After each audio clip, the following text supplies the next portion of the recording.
జనవరి 3న వెనెజులాపై దాడి సమయంలో secret sonic weapon వాడారా అంటే అవుననే అంటున్నారు అమెరికా అధ్యక్షుడు డొనాల్డ్ ట్రంప్.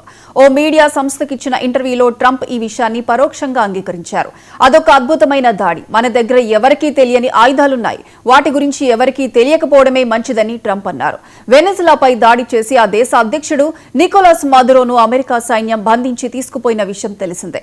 ఈ దాడిలో ఎవరికీ తెలియని ఆయుధం వాడామన్న ట్రంప్ దాని గురించిన వివరాలు చెప్పేందుకే నిరాకరించారు.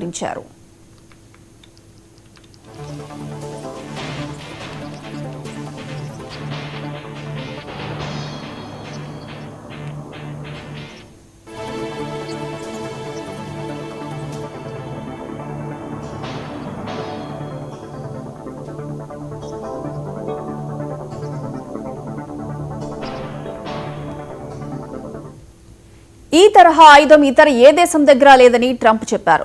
వెనెజులాపై దాడి సమయంలో ఓ డివైస్ ను వాడామని White House press secretary Karoline Leavitt చెప్పడంతో ఈ విషయం వెలుగులోకి వచ్చింది. వెనెజులా అధ్యక్షుడు మదురో రక్షణ బాధ్యతల్లో ఉన్న ఓ గార్డు కూడా ఈ విషయాన్ని ధృవీకరించారు.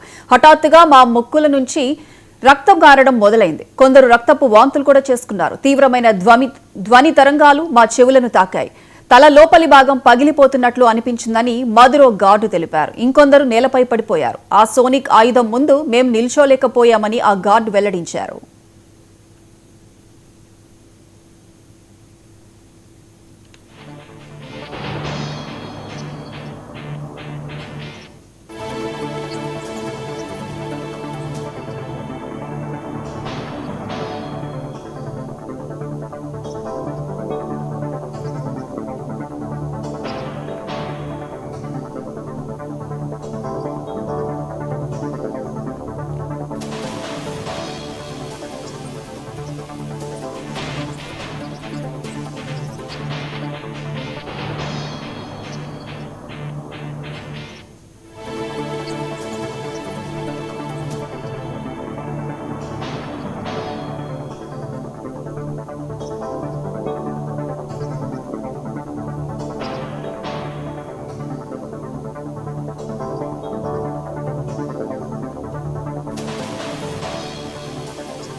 గ్రీన్లాండ్ విషయంలో ట్రంప్ ఆచితూచి అడుగులు వేస్తున్నారు. దాని